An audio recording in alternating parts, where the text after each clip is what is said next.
It's Wednesday at 5 p.m. Eastern, so you know what that means. It's time for another episode of #EventIcons, presented by Endless Events, the show where you get to ask the icons of the events industry anything.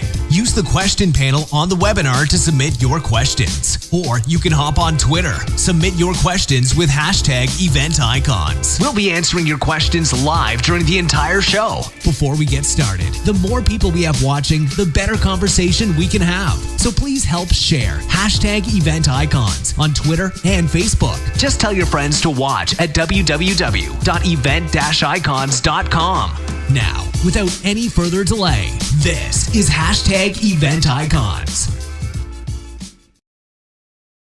Hello, everybody, and welcome to Event Icons, the place where you get to chat with the icons of the event industry. I'm Brandt Kruger. And I'm Audrey. And my name is Will Curran. And today we're going to be talking about round 3 of shit event planners say. There's no good way to say it other than that. This is going to be one where you don't want to be playing it on your Google Home or your Alexa if the kids are around. This is round 3 of Aaron Kaufman talking about shit event planners say. It's going to be enticing. It's going to be engaging. It's going to be controversial. Do not miss this episode, and be sure that you comment, question, and in general, make Aaron work for it. He won't evade it, so be prepared. Let's go. And with us today, I want to introduce our guest. We have Aaron Kaufman, of course, who is the president of Fifth Element Group. It's safe to say that Aaron is a rising international resource in a very competitive industry, which we'll talk about today. So Aaron, it's great to have you back. Hello. Hi, how you doing? I think this is episode 6 that I've been on, and the third year consecutive of Shit Event Planners Say, and the 125th episode of Event Icons. So congratulations to you guys for an amazing success. Thanks. It's a good number. It's a good number. We have to start a leaderboard. Who's been on more episodes? I feel like we talked about that a couple episodes ago, and we probably need to start doing that. Keep track of who's been back the most. Yeah, that'd be good. So I want to introduce Tanya as well. Tanya Scagnol, which I know can be pronounced in a much better way than what I just Wait, we have to hear her say it. Tanya Scagnol. Oh. Wait, what's the Italian way to say it, though? All right, Tanya Scagnol. There it is. So Tanya's also with Fifth Element Group, and as we know, everything we know about you, Tanya, is that you're Italian and you love talking about millennials. So that's what we're going to do today.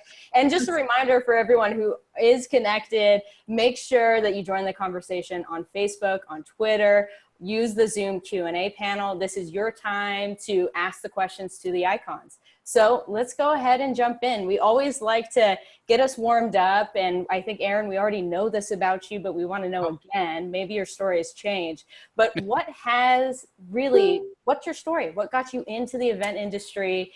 And if you weren't in the event industry, what would you be doing? Yeah, if I wasn't in the event industry, I could be in prison. That's true. Yeah, true. For using brass knuckles randomly. That's Brass monkeys. Yeah, absolutely. No, listen, I got into the event industry kind of just at a chance and worked my way through. And, I'm not sure what I'd be doing if I wasn't doing this. It kind of saved me because, when I was growing up, it wasn't really cool to not be good in school. And so it was one of those things that,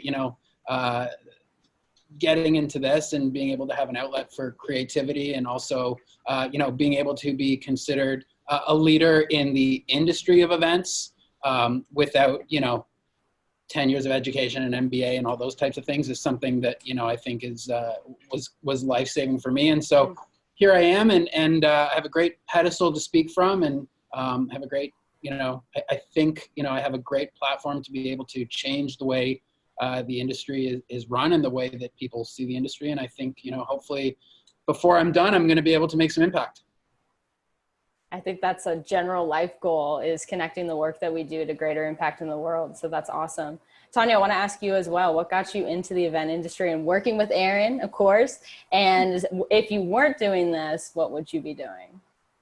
Okay, I started working for the Toronto Blue Jays, which was more of like sort of a sports-oriented events, and I decided, or sort of came to understand, that I like designing events. And from there, I kind of went into the wedding industry and now I'm working with Aaron doing corporate events and designing some awesome creative things in the event industry. So I guess my niche is designing, and I have no idea what would I be doing if it wasn't for events.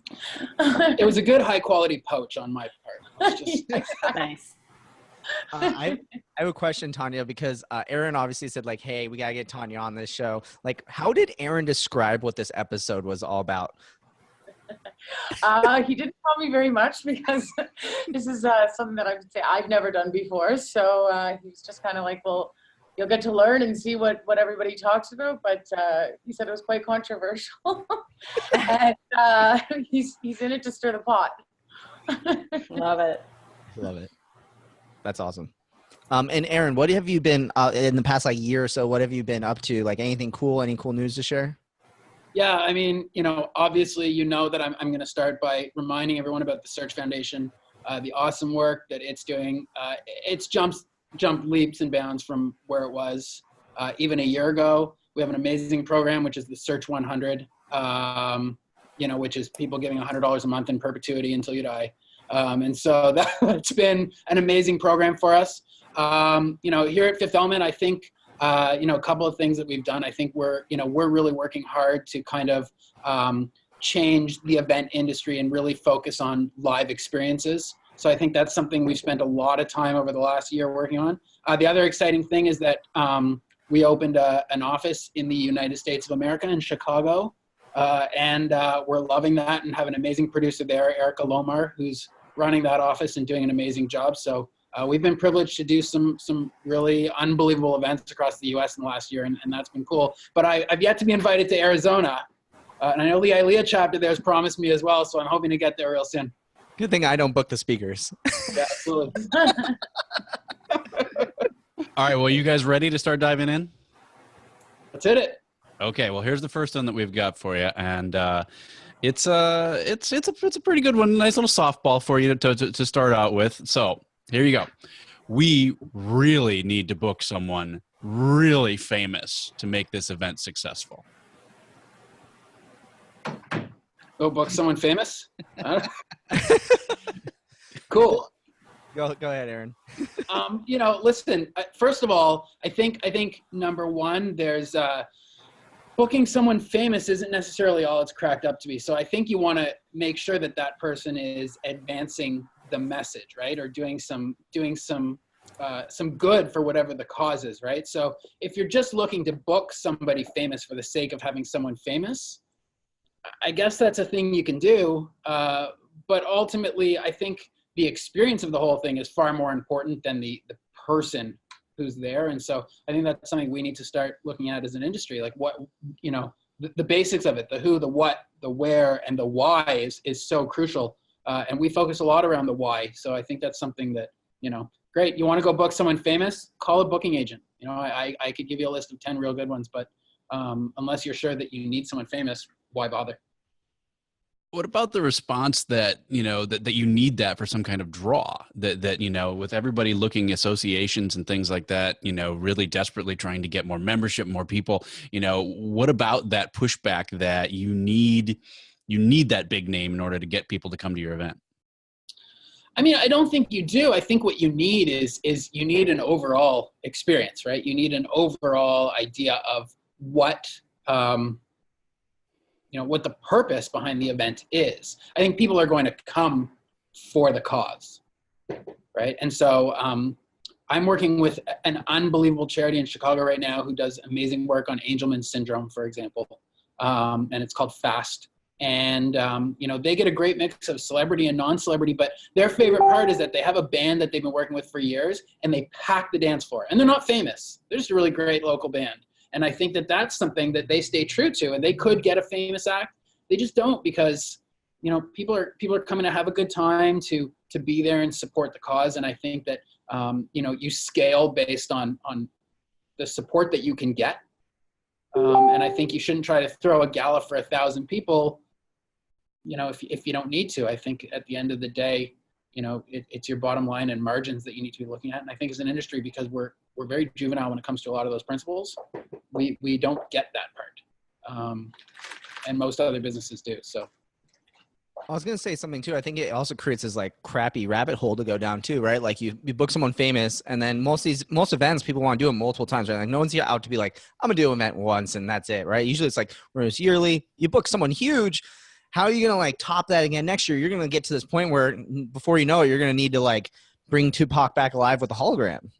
And how many times, and how many times do you see like, how many times can you say like, oh, we have American Idol alumni Ruben Studdard, famous Ruben Studdard on the stage? Like it's not, you know what I mean? It's not, that's not famous because you can toss a name out. And so, I'd rather see the energy of a great band like a Jordan Kahn or someone really wonderful who's there because they want to be there and really putting their best effort. As opposed to a 3-song set by a guy who was on TV 15 years ago. Well, I think, Will, your question is interesting because we had my company several years ago, we got Justin Trudeau, and that was amazing and magical because it's Justin Trudeau. And the next year, our entire team, we're literally pulling out our hair to figure out how do we meet that caliber or what do we do to pivot? And, I think a lot of times we make assumptions about what the expectation our attendees have. So if they're coming back the next year, I don't think they're necessarily thinking that we're getting another global politician in the room, unless that's something that was overtly promised. And so I think to your point, Aaron, it is about what is the story that you're delivering and the experience that you're delivering beyond just an amazing time with one person, So it's how do you strike that balance and how do you communicate that with your clients? Sure. Mic drop. Shit. I mean, Justin Trudeau, you don't need to say any more than that, right? He's so pretty. So wait, I want to bring up. Canadian. So I had the next shit event planner say really quickly before we go into it. The audience is blowing up. Jamie actually just joined in, said joined in just in time. So perfect timing, Jamie. And also our friend and very common friend of ours, Nick Borelli, is out in the audience right now. And he's talking about influencers and micro influencers versus regular influencers and everything like that. If you want to go check out Nick's episode that he was on where he talked about that. And I think Nick brings up a good point that we should look at, instead of trying to get these really expensive people that apply to everyone, instead look for those micro influencers that can bring little small audiences. So you've got to be in the running for a number of shows as well. And listen, if you need help with any of that stuff, you can go to www.nickborelli.com. Plug. All right, and we'll take our commission check later, Nick. Thanks. So we actually have a question in from the audience. A shit event planner say Hans Ettman, who's also been on the show. We got like all the people come back for this episode. Hans, great to have you here. He's saying, "I'm sorry, we can't pay the moderator because we already spent our budget on this awesome venue." I think that probably can be mixed in with like speaker or pretty much anything. Well, what's your kind of thoughts on spending too much money on venues? Full stop on not paying speakers. Okay, so we're gonna get a little bit of energy into this, and I think I mentioned this before, but if you are getting education from someone who's not being paid to educate, you're getting bullshit education, right? So our industry, and I know we're gonna touch on a lot of topics in the next 45 minutes or so, but this is one that I can put a hard stop onto real quick. If you're taking education from people just because they're free, likely it's not the right education. So start paying your speakers. I don't care what it is, right? If a high caliber speaker is prepared to work for an association for a reduced rate, I'm good with that, but some kind of qualification for it, right? So I think, for example, and I know, for example, Nick is watching and he's a very niche targeted speaker in our industry in terms of what he speaks about, and he's considered an expert in our industry. Well, if someone doesn't want to pay Nick and he were to decline an offer to speak for free, right? What are they going to do? Well, we need to have someone on marketing. So they're going to go down to option B. Well, if option B won't speak for free, option C, because the associations and everybody feel like they need to cover certain topics, right?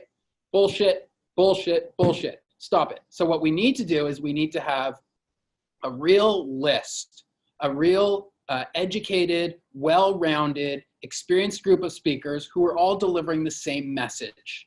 Because what happens is when you have young speakers and older speakers, everyone's delivering a different message. How is it possible for our industry to strive, right? So I think that's one really important thing. It's not about spending more on the venue, more on the decor, more on the lighting. Just make sure that you have a budget for speakers and you use it appropriately for the topics that require different caliber of speakers. So do you need to pay a design speaker as much as you might a Nick? No, right? Because Nick is highly specialized in what he does. And there are many good designers who can speak on their method of design as long as you're getting someone qualified to do so. Right? So you have great speakers like a David Merrill, for example, who, you know, is very qualified to speak on his brand of design, obviously. But I think, you know, again, when people start diluting and going to the B and the C and the D option, it's just awful, right? It's like you've gone through your whole bullpen already and you allow your third baseman to pitch because it's 19-0 and nobody cares anymore. So, right? So that's Except what for happens. it's not 19-0. I mean, like we're like stakes are so much higher and it's like more like 19-18 and you brought the third base. Absolutely. Absolutely. But you're getting shit education for free, right? You get what you pay for. Yeah, and what do you remember at the end of the day? What do we want our attendees to remember? An amazing decor or a life-changing speaker? And that's something that you balance all the time. So, okay, I have one that I want to address. And Tanya, I know you mentioned, you know, moving into corporate events, and I want to ask you, and this is a personal question for me because this is something I'm struggling in my organization to influence. So we have our sponsors. We have our sponsors for our breakout sessions. Our sponsors need to get on a panel so they can get visibility. And so all of a sudden we have panels happening in every single breakout session because we think that's what sponsors need. And it ends up being incredibly boring. So how do you respond to that? How do you manage the perceived expectation of what a sponsor wants and how you define visibility? I'm making problem solve on the spot. Sorry, Tanya.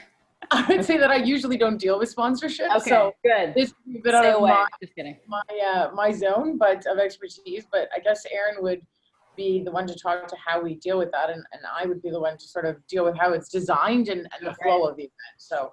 Right. I think that's actually the most important point, right? So for us, for example, it's not about just here's your panel, right? Because you need to have that visibility. It's about designing an experience, right? So Tanya's right when she says she wouldn't necessarily, she's not the specialist when it comes to, you know, procuring sponsors and making sure that those contracts are dealt with. But what she does is she'll say to a sponsor once they're on board and everything's set, okay, you need exposure. Here's 3 potential design options, or here's a way we can do that for you. Let's create an experience around that. And so, you know, our mandate as a live experience firm, because we don't call ourselves an event company anymore, is that each facet of it creates an experience that a delegate is going to remember. And so for Tanya, her job is simply to say, how am I going to get all the delegates to remember you sponsored this? And if it's by putting that person up on stage, then great, right? Oftentimes when Fifth Element sponsors something, people want me on a stage because I'm probably going to curse or say something controversial and people are going to remember that, right? But when a sponsor ends up in her lap, it's let's make an experience for them that people aren't expecting. Something Instagrammable, something you can talk about, something that's memorable, something that provides education on that person's brand outside of just that person talking about it. And I think that's, you know, I think it's super important. Exactly. Yeah. So Tanya, you can answer the question because you are thinking way beyond panels. That's your answer. That's right. That's right. Whether it's, we definitely build the experience, whether it's the way that their brand is set up or the way that the actual room looks, maybe like something that's not usual, just a screen and someone standing there and a bunch of chairs, you know, that's the typical run-of-the-mill way. So yes, you're right. And I saw a couple of people in the chat saying panels suck anyway, so we should probably not do them.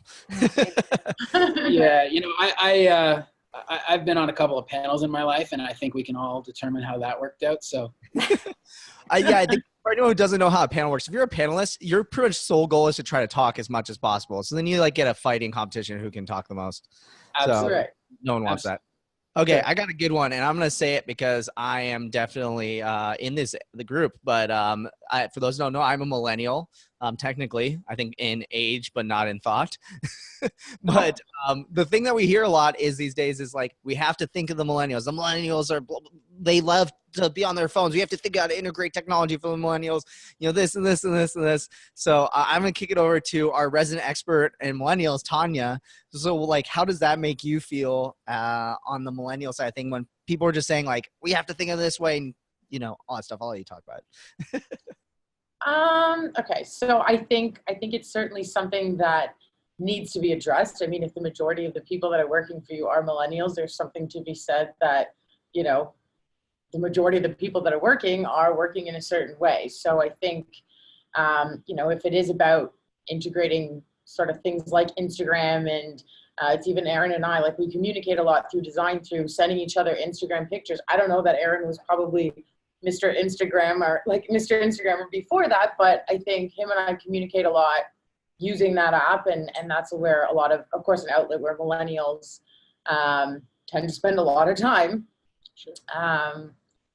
I think not everyone can do, Tanya, like, will take a picture, like, doing this particular pose or whatever. And like 30 minutes later, there's like 437,000 likes on it. And like, I don't know. She took one with me like that and we got like 6. So I'm assuming I was negative impact on her social media status. But I will say this though, one of the interesting things for me, and I was at an MPI conference and they asked me to do a brain date on this issue. And one of the things that came up for me in particular was, I don't think millennials are any different. I think that one of the things that we need to look at is when we were getting into the workforce, so I'm 40. And so when I was getting into the workforce, there were different ways to communicate with the generation that were older. And I might have communicated in a bit of a younger manner. Now, I probably wasn't texting when I got into the workforce, but certainly there were different ways, right? And one of the interesting ways is fax machine, right? Because when I got into the workforce, faxes were a thing, but everyone would be like, what's a fax? How are you going to do that? Can't you just put it in the mail? And I'd be like, well, it'd be far faster if I faxed it to you. You could sign and fax it right back to me, right? And so now it's like DocuSign. And some of the people are like, well, why don't I need to do that? Why can't you just email and I'll print it and scan it? And I think it's just the maturity of technology that people mistake for a generational difference. So as much as it's important for millennials to understand what the older generation or more experienced generation want, it's important for the more experienced generation to adjust the way that they communicate too, because Tanya, who's 10 years younger than me, would have grown up with far more technology than I did, even though we have a smaller age gap than myself and let's say someone who's 60 or 70. And so I think it's just a matter of understanding that I need to know the way that she communicates. I also need to understand that someone who's 60 or 70 probably doesn't want an Instagram message and would prefer images in an email and a PowerPoint, whereas Tanya doesn't need that. I can fire off a picture that I pulled from Instagram somewhere and be like, isn't this a cool concept? And she'll write something based on that. And I think it's just understanding that how you grew up is how you're going to continue to communicate. The vast majority of things that were said about Generation X are exactly the same things that are being said about millennials and Generation Z. And I think it personally, and I don't mean to chive too much into this is just something that really irks me as well, because Gen X was Gen X. And, I think it's more about, being under the age of 30 or under the age of 25, that's just, there's a lot that goes on in that time frame, no matter what era you're in. Sure. Yeah. I think the one thing that everyone does need to realize though is that with millennials, one of the key things is that they need to be very, very concerned by the idea that people who are older are learning more every day about how to use the technologies and the communication tools. And what they fail to realize is that the older generation will become savvy with these tools and they need to be smart about how they use them, right? So if you have people, hiding information when they apply for jobs and things like that, people have to know that potential employers are going to look at those things and they're going to use those tools, even if you might not believe they will. And so I think it's important for millennials also to understand that, the generation will catch up and this will become a non-factor. And then the next generation will complain about who we now call millennials. right? So speaking of that, I literally, my nephew was staying with us for like the last week or so, and I had to deal with him, and he's 14. And for those who don't know, I'm 28, so I'm like twice his age, and I can even see the difference. And I'm getting frustrated with him. Funny story, we're going out to dinner, and we said to him, "Hey, don't bring your phone. Otherwise, you have to pay for dinner." So, of course, he doesn't bring his phone. But then we said, "We'll bet you $100 that you can't go a day without your phone." And he said, "No." He turned on $100 at age 14 to keep his phone. So, and Right. that's mind-blowing to me. And, like, It's I'm Fortnite. a millennial. So, You gotta play Fortnite. oh, yeah. And he's like, "How dare you take away my Fortnite?" Right. People are paying tutors like to Right. play. Now, I've never played Fortnite. I'm aware of it, but I've never played it. But if someone came to me and said, "Hey, like, what do I do in this situation in Fortnite?" I'd be like, "I don't know what the fuck you're talking about. Go ask someone who cares and move and move on." Right. So I think it's just it's a generational thing. Brandt, I'm going to let you take the next, what I'll call the pile of shit that we should uncover. Yeah, I'm scanning through. There's a so lot many of them. good ones in there. How about corporate events can't change because the executives might get upset? That's something that we definitely see a lot of times is you've got that well, that's just the way we've always done it, and that's the way Bob likes it, and and that's just the way that it is, so we're going to keep doing this awful thing. Okay. So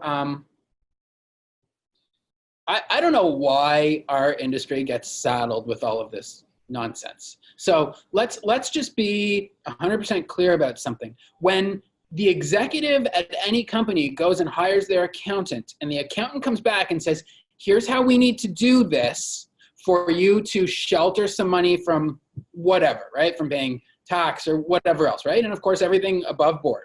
So let's just assume the accountant comes back and says, "I can save you $20,000, right? If you do this way."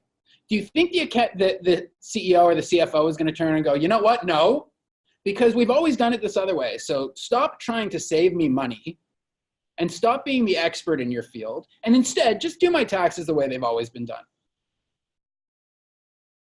Right? So my issue is that as an industry, if we're not legitimate enough to convince executives, CEOs, CMOs, whatever it is, right, about why we're experts and why we believe that things should be done a certain way, then what are we doing? Well, we're designing cool looking, fun parties.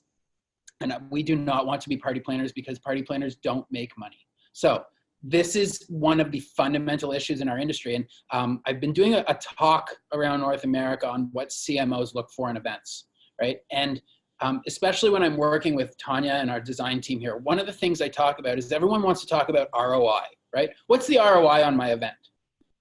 Of course, everyone knows ROI is return on investment. And if you research ROI, you learn very quickly that ROI is a financial term made for banks and bankers, right? So what should we be looking for? Well, there is a quantifiable formula for ROE, which is return on engagement. So let's start talking about that, and let's start using terms that make sense so that executives, so you're talking on an executive level, right? If the executive feels like he's talking to a kindergarten child, he's not going to want to take that child's perspective.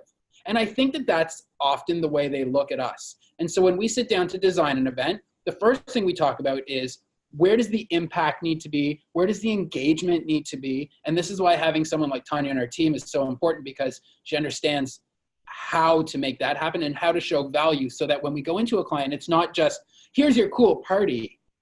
But if I go back to one of the first things I said, it's, why are we doing this?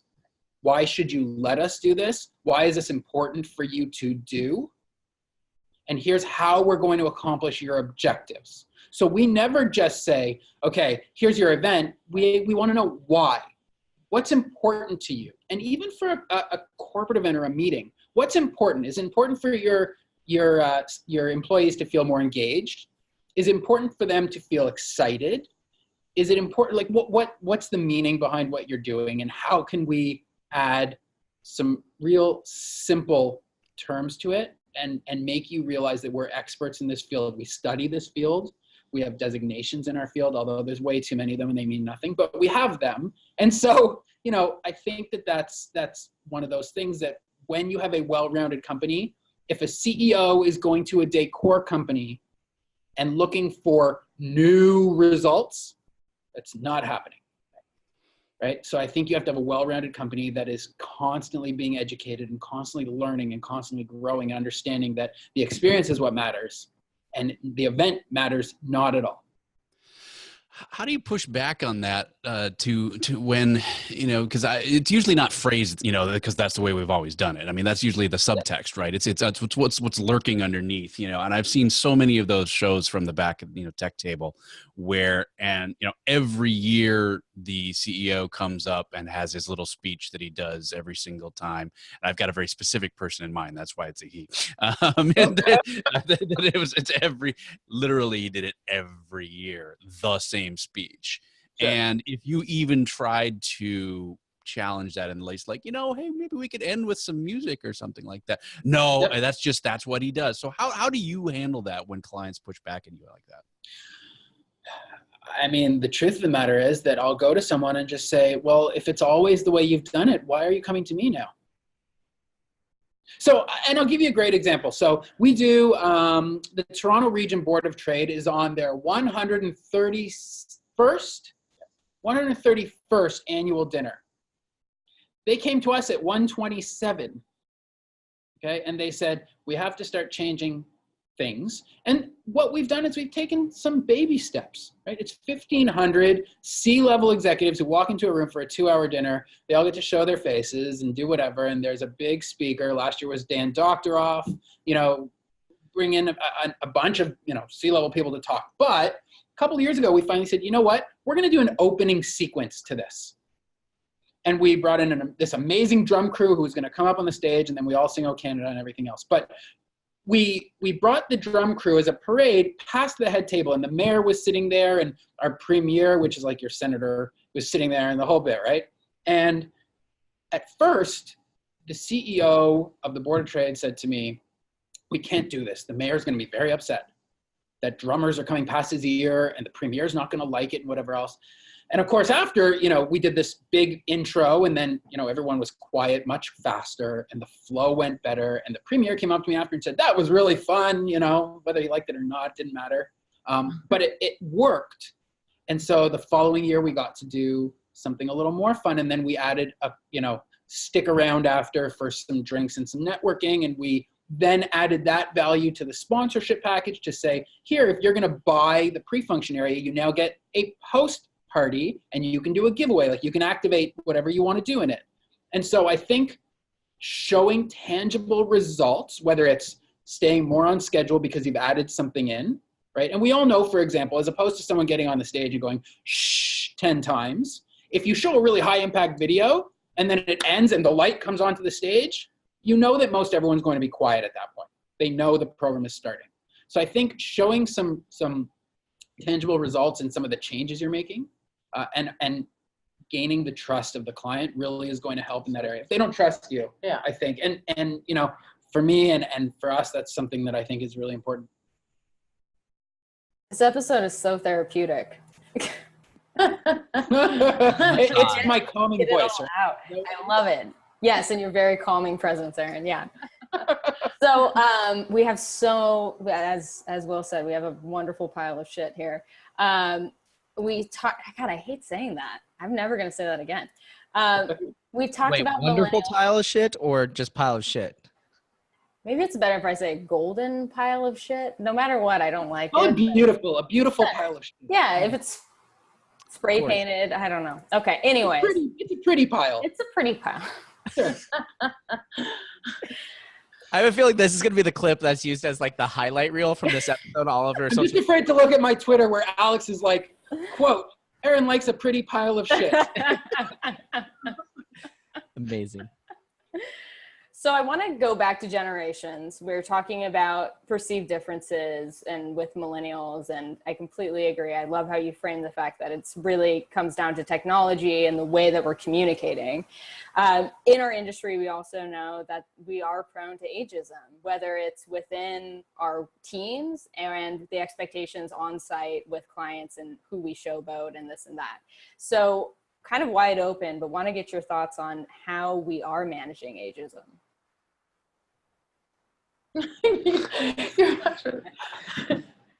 Okay, so I don't believe that we have an issue with ageism, and I'm going to catch a lot of flack for this. Here's what we do have, though. We have an issue with everything else. So we have an issue with barriers to entry. We have an issue with continuing education. We have an issue with legitimacy. So what happens? We have this thing where when people get into the industry, there is a major sense of entitlement. I'm in this industry. I did a cool event. I was on some kind of top 40 list, one of the 30 to 40 or 50 of them that exist. Yeah. So you know, there's that. And so once you start to get any sort of recognition, right? Imagine that every ILEA chapter, MPI chapter, PCMA chapter, they all have awards. Right? And then every major association has their international awards, and then every major magazine has awards, and every major list has another list, and every major, you know, and so forth and so forth. I tell you that there was a 40 under 40 list that came out the other day, and I tend to know a lot of people. I knew one person on this list. How does that happen multiple times in a year? So why doesn't someone just say, here are the best 1,000 under 40, because that's what we're doing. So I don't think we have an ageism issue. What I think we have is this issue of young people have an entitlement issue, I guess. And the older people, because I'm kind of right in the middle of my career. So the older people, or the older generation, I think the issue there is also entitlement. So they go, I've been doing this for so long, this industry is only X amount years old and I've been a leader in it, so I deserve to stay there. I don't need to change the industry at all. So they're still good with a lot of the pricing practices, they're crappy and whatever else. I don't need to change things because I'm making some money and I'm good, right? So I think both sides are very me, and then you have an unbelievable group of people right in the middle who are going, fuck this, time for change. Young people, shut up and work and earn it. And older generation of people, you have done wonderful things for us, but keep up or go away. I've been saying for years that I need to be on the 40 over 40 list. And then I saw one not too long ago. Yeah, there is one. I was like, right. I was joking. I didn't know that was a thing. Let's be clear. Let's be clear about a very important thing. Ageism is every industry. Oh yeah. Eventually in every industry, the practices of the older generation become antiquated, right? And the younger generations have the opportunity and a little bit of entitlement where they can come in and go, we know how to use technology so much better. We get information faster. If you're a stock trader, you can get information faster. You can do this, you can do that. And then the people right in the middle, there's the sweet spot. Mm-hmm. And oftentimes the older generation take on more of a mentorship role. So they understand that in the natural progression of a career life cycle, right, that's the role they need to take in order to benefit the company, in order to benefit themselves, in order to educate and teach and all those things. And I think that in our industry, we don't see that because it's very ego-driven. Right? And the people who started the industry are still in the industry and don't necessarily want to pass the torch yet. And I think the younger people are coming in like a house of fire going, oh, I went to school for this and I took a 6-week course and now, I'm charging $300 for, day of planning services and I'm the bomb. And that's just shouldn't be the case. And you know what? I'd be interested to hear what Tanya thinks being newer to the industry, but I think, having moved from other companies to mine, I would imagine her perspective's changed, but she'd probably have a different perspective than me on this. And that's okay too. No, I think I agree with you. I think it takes both parties, right? And sort of the idea of entitlement. I think I've struggled with in my career in hiring people. And, you know, the first question is, I don't work weekends and I leave at 5, and, you know, right then and there is, you don't belong in the event industry. Wrong industry. Right, exactly. Wrong industry. And I know in my career, and I've been doing it now 10 years, I can't remember the last time, you know, you just go home every day at 5, or you're able to join this wonderful softball team that on every Wednesday, you know, it's a lot of hard work. And I'm sure that spans multiple industries, but I think the event industry is dynamic because there's no 2 days that are the same. And yeah, I think in terms of working with Aaron, he's definitely taken the mentorship role to me and taught me some of the tricks of the trade. And I've been super receptive to it. And I understand the work that's involved to sort of reach those goals that he set for me. I can't say that being the same for other employers where it's more of a sort of throw you into the mess and you kind of figure it out and sort of not learn necessarily what you've taught me. Could you imagine for a minute if a doctor walked in on his first day and said, I know I'm a resident, but I'm not doing overnights. Right. or if an articling student walked in and said, you know what, I know you're a senior partner, but I'm not photocopying your shit. Right? This is nothing. The things that we talk about in our industry are such nonsense half the time because people want to make it about the events industry. It's not. No. It's about every industry, everywhere. You work your ass off, you're dedicated to your job, you do great things, and the cream always rises. That's any industry. You could be a lawyer. The best lawyers charge a lot more than the shittiest lawyers.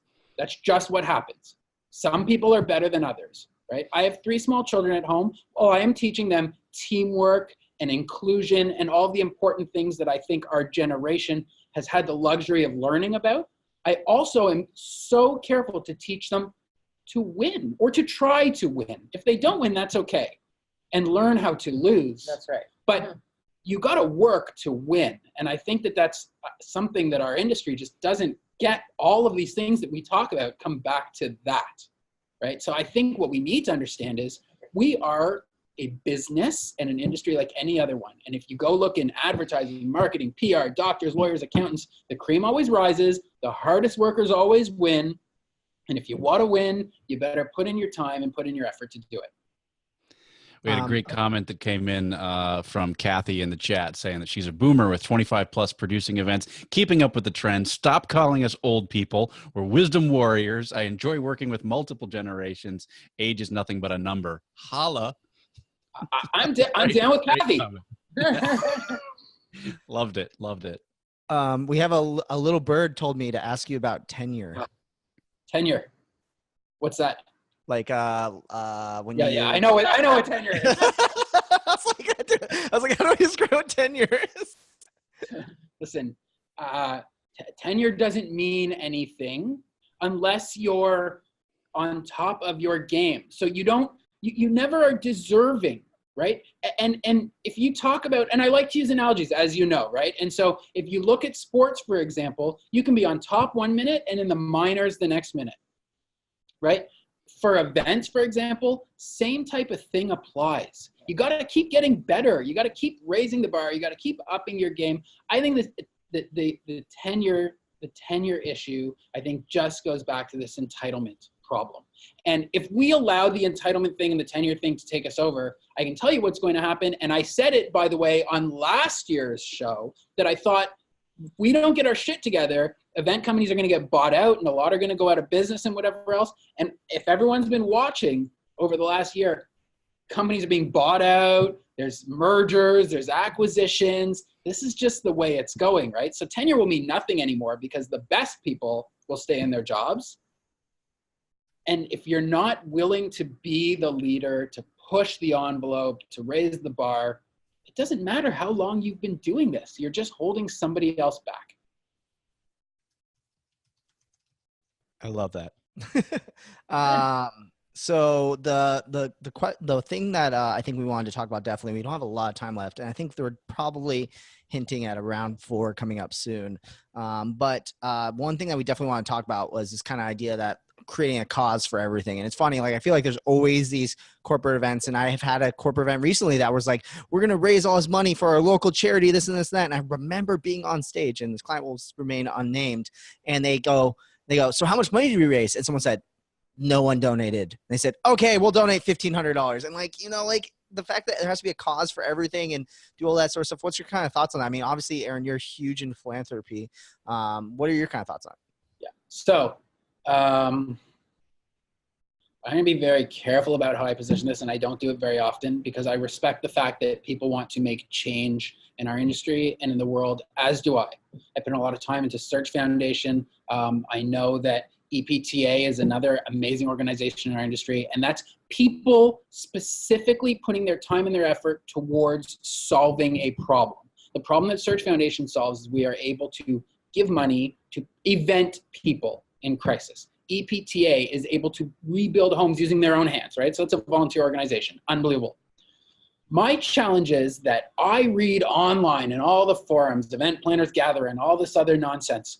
Today's cause is, you know, Trump and immigration laws, and tomorrow's cause is human trafficking, and the next cause is, you know, kosher food, and the next cause is what do we do for vegans? And I think we just need to remember that we are a creative industry that can impact the lives of people on a daily basis. That is our calling card. That is what we can do. I can affect the way that people feel about products, services, their company, their job, learning, whatever else on a daily basis. Can I have a voice for another cause? Of course. But suggesting, for example, and don't get me wrong, all of these causes are worthy. And all of these causes are, we're on the right side of these causes when people are talking about them. And I think it's important to talk about them. But are we going to solve the problem as an industry of human trafficking? It's not unique to our industry. So do we want to elect a voice out of our industry to join a bigger council on this? Sure. But is this the event industry's cause to solve? No. And it's the same thing with a lot of these other major causes that need solving and need work, right? But why are we the martyrs to try and put it on ourselves that we need to do something about this? We need to do that. We shouldn't bring clients to hotels that, you know, haven't signed this specific thing or whatever else. We are not a powerful enough industry to make that change. Yes, we do hold a little bit of clout. We do spend a lot of money. But I want to be careful about the idea that as an industry, that we really stay in our lane too. We join fights. We join people. We join organizations. But we don't have to be the change. We just need to be part of the change. And I think there's a difference between access to education on major issues and getting that competency up when you work with clients to say, yeah, we're ready to talk about XYZ because we know that's a priority for you, rather than being the leader in the space and wanting to make sure that you have all the bells and whistles up front. You know, I think there's a balance, and there you can show awareness, a competency, and creative design, Tanya, on how you would make impact to educate others in that session or that event, without positioning yourself as, okay, EPTA, we're going to solve it all, you know, or whoever we want to put that on, whoever's shoulders we want to put it on. So, you know, what I don't see out of our industry, and, you know, I don't like to be the smartest person in a room. I'd rather be the dumbest person in the room, right? And so what I don't see is our industry going, you know what? If you're going to be the expert on this, let's make sure, let's put you on a pedestal that you're going to be the expert in our industry when it comes to any one of these issues, right? I love that, I know Alex is listening, but I love that Alex is becoming an expert on crisis, right? Crisis communication and how to handle crisis. I know that's a big topic right now, and I'm sure that, you know, there are a lot of people trying to learn about it, but Alex has gone and done something about it, and I know he's working with MPI on amazing courses and stuff like that. For me, if he's going to be the guy to jump onto that pedestal, and he's going to be the guy to say, I'm going to first start working with MPI, and then I'm going to take that platform and I'm going to approach somebody else. And I'm going to say, from the event industry, here's the way that we see things. How do we blend that with what all the other industries are seeing? Right? I think there's major value there. Obviously, across the US, it's so unfortunate that schools are not necessarily the least scary place to be right now. And so I think if we can lend our experiences to a conversation including that, because we have group gatherings, right? We have very similar circumstances, albeit not necessarily with children. So I think if we can lend our voice to a bigger conversation and help legitimize our industry by saying, we are paying attention to this and here's what we are doing, can that help you? That's great. But I think as an industry, do we need to solve the world's problems? No, I just think we have to be part of the conversation. Yeah, and we work with everyone. So we need to be ready to think about the perspective of a certain industry, a nonprofit, an MLB team. There's so many different angles to look at it. So that's what it's really about. We are so world-class leading in terms of being inclusive and all of those types of things. We can lend a major voice to that. Right. We congregate groups for a living, inclusive groups. Yeah, right? So we be a leading voice there on how to manage that situation and how to be comfortable and how to change. And I think other people can lend their voice to our conversation. I think we have to do that, though. We don't have to change the world alone, but we try to for some unknown reason. It's in the blood. Yeah. Well, I know we're short on time and we have questions that we always like to ask at the end of our episodes. One of which is, if you could pick one tip for other event planners, organizers out there, what would you say? And we can stick it in the shit category or go broad. Oh my gosh. I think you should have good hair like Tanya. That's what you should do. This is where it's at. It's called the hair dye. And by the way, I have us on like a 70-inch monitor in front of us, so like she's fixing your hair.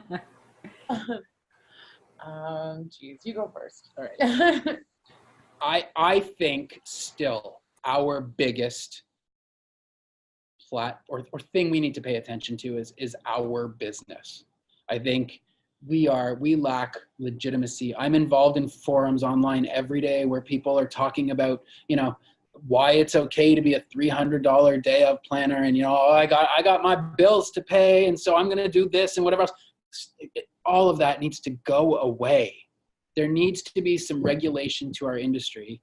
I will say the same thing until I'm blue in the face. We need to start coming up with basic things that people need to teach the public. We're so busy trying to solve the world's problems, but yet we can't teach the public on what to look for in a professional event company.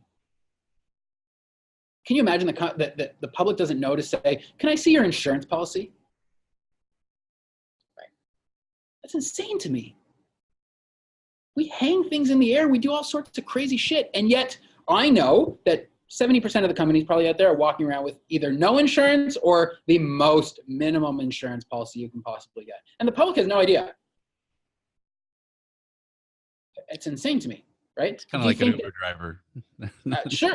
Could you imagine though, like, Uber not vetting and someone doesn't have a license? Right? Or do you go to your lawyer and you don't ask to see some credentials or know that they're a real lawyer? It's the same type of thing. So for me, that's really something that I want to leave everybody with. We need to be better.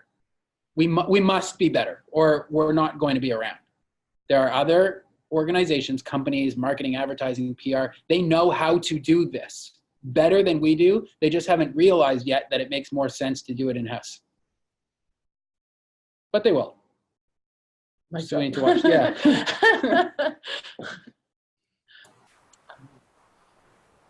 What do you think, Tanya? For me, I would say with what I do and where I've been in the industry, I think for me, if I was to advise anybody, it's that more on the end of not giving up. I think sort of the rejection aspect of our industry is also big. We put, massive hours of work into competitive RFPs and things like that. And sometimes you win them and sometimes you don't. And it can get discouraging at points. But I think for anybody that's in the industry and putting in the work and all the hours that, you know, it's not to give up on it, and hopefully that'll turn out to be successful. Yeah. I love it. All right. We only got a couple minutes left, and I know you guys are full of some resources. So this is your chance to share your favorite books, blogs, apps, scuba masks. What the hell that wall is behind you? I've been wondering this entire time. Things like that. Somebody's got to make the EventIcons drinking game where every time Will mentions the scuba mask, there's the shot involved. I'm the only one left who was there to witness it, so it's not fair. Listen, Brandt, Shit Event Planners Say Volume 4. That's true. That's what it's going to be. The home edition. Yeah, the drinking edition. So what are you guys' favorite resources? And then definitely I'm going to ask what the wall is behind you guys. Maybe start off. So for me, I think there's I read not long ago The Subtle Art of Not Giving a Fuck, which seemed to be a good book for me. I don't really know that I got all of the concepts, and I still give a lot of fucks, so I'm not sure that it worked. Two people that I was really interested in their books this year. One was Cindy Lowe, who, if you don't know her, she is the resident superhero of this industry. And if you want to know all of the shit that I've been saying for the last hour about hard work and dedication and, you know, being involved and stepping up, she's it. She is somebody that mentors me, and I love her for it because she keeps me grounded. And she was nice enough to let me write a part of the foreword in her book, so I love that. And then the other book is Tahira Endine's book. And again, she's an amazing event prof, very smart, and it's more on the design level, whereas Cindy's is more on the business level. Those are two that I definitely love. And I'm over 40, so I'm not quite sure what an app is, but if you want to explain it to me later, Will, I'd love to learn. I'll teach him tomorrow. I'll teach you. For me, I guess I would say Instagram is huge. I think it's super important to know what your colleagues, other companies, what's in like the sort of the hottest designing trend. But then not only that, sort of to take concepts maybe from interior designing.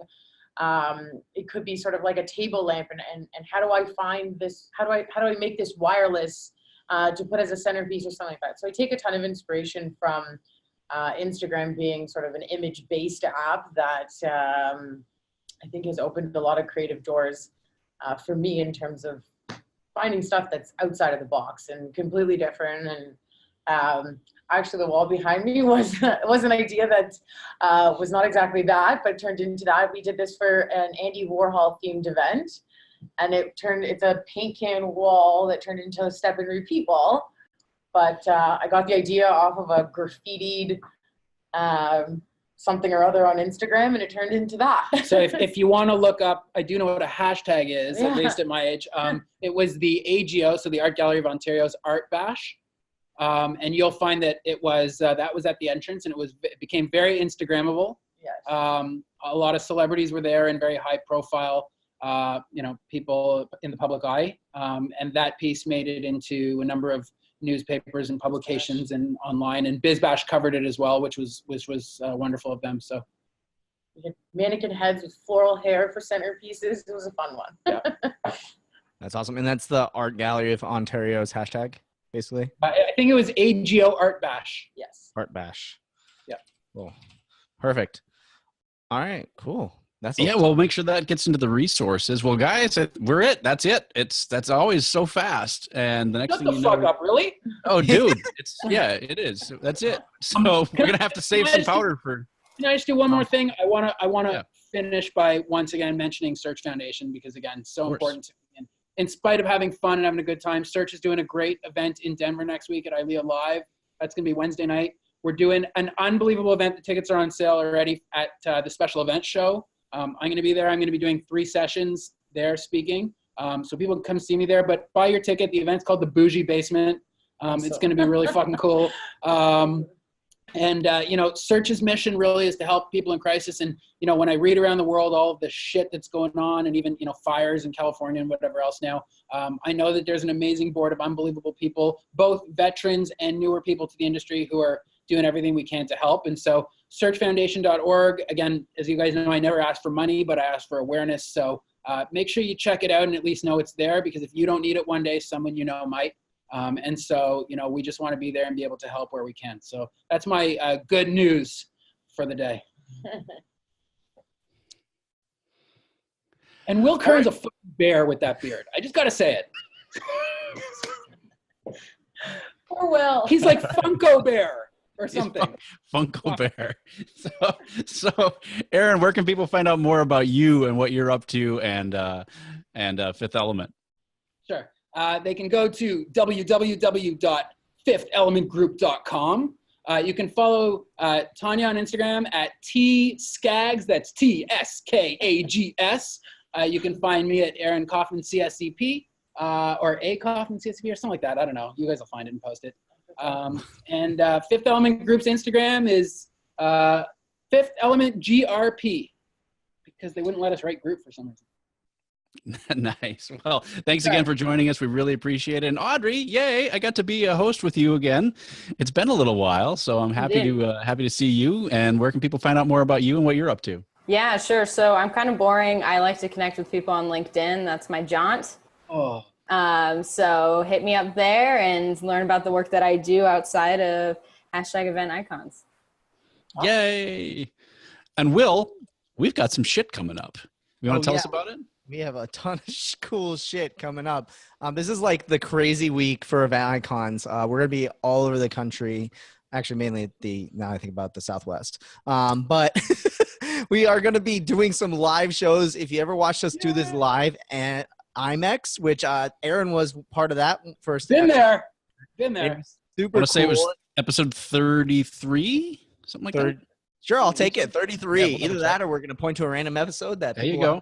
Pre-beard. Yeah. 3 beard. So we did a live show at IMEX. We're doing that again this year for a lot of different events around the industry. Starting off with next week is ILEA Live, like Aaron was talking about. There's going to be a ton of people in Denver for ILEA Live. On August 15th, we'll be doing our normal 5 p.m. Eastern time and doing a show live from ILEA Live, which say that 5 times fast and see what comes out. So definitely come check us out if you're going to be there. If you're not, tune in and join the conversation. And then right after the episode, go check out Search Foundation's party at the Bougie Basement, which is going to be really awesome. And then just in case that wasn't enough for you and you want more EventIcons live, the next week, literally the next week, we are going to be at Connect Marketplace at 5 p.m. Eastern, but not on Wednesday, on Thursday. So the 23rd of August, we will be doing this show. I can't get over it with Brandt's face. If you're listen to the audio podcast, you miss out on the video show. I'm just saying. But the 23rd of August, Connect Marketplace, we're doing a live show, and all of us will be together. And maybe Audrey, maybe not Audrey. That'll be the surprise. So come see us, join the conversation live. I'm gonna let Brandt take us home. Absolutely. And we do hope you can join us at those live events. The live at IMEX was awesome. It was like a 2-hour extravaganza, and we fully expect to try and do those kinds of things again, both at IMEX, hopefully, and definitely at ILEA and Connect Marketplace coming up. So thank you, everybody, again for coming. I'm Brandt Kruger, Event Technology Consulting, or BrandtKruger.com. I'm all over the Twitters and the internets just as me, because, I'm just as me. Then we want to thank Hans and Katrina and Nicole, Kathy, the Nick Borelli, Jamie, Evelyn, Lisa, Nicole, everyone who joined us live. So many people came in and out. I couldn't keep track of all of them, but I was trying to write them down as they came. Thank all of you for showing up. EventIcons is recorded live each Wednesday at 5 p.m. Eastern. You can watch behind the scenes on Facebook Live. Then the show is released every following Tuesday on iTunes, Pocket Cast, Stitcher, whatever your favorite Pocket Cast app is. You can listen to it on your Google devices, on your Alexa devices. And Spotify now. everywhere. And Spotify now. I forgot it. We got to add that to the closer so I can remember to say that. We're everywhere you want to be. But be sure the best place is to sign up at event-icons.com. That's where you can get the show notes and links to the resources that are shared. You can join us there every week, and then you can connect directly, just like it was Kathy that sent in her comments. Holla! Live to us on the Zoom chat. That's the best way for you to join us. You get all the extras as well. We want to know what you think. Join us. Join in the conversation. Twitter, use the hashtag EventIcons, or join the EventIcons Facebook group. Let us know what icons you want to be on the show, and hopefully you can join us for Shit Event Planners Say Volume 4 next year, this time. Thank you all for joining us, and we'll see you next time on EventIcons. Thank you for joining us for another amazing episode of #EventIcons. To catch the transcription and all of the resources mentioned, head to www.helloendless.com/blog. This week's episode will be posted and available by next Tuesday. Also, let us know what you thought about this week's episode. Share your biggest takeaway and join the social conversation. Sponsored by Little Bird Told Media. Just tag your post with #EventIcons. We'd love to hear from you. Thank you again for joining us. We'll see you next Wednesday at 5 p.m. Eastern, right here on #EventIcons.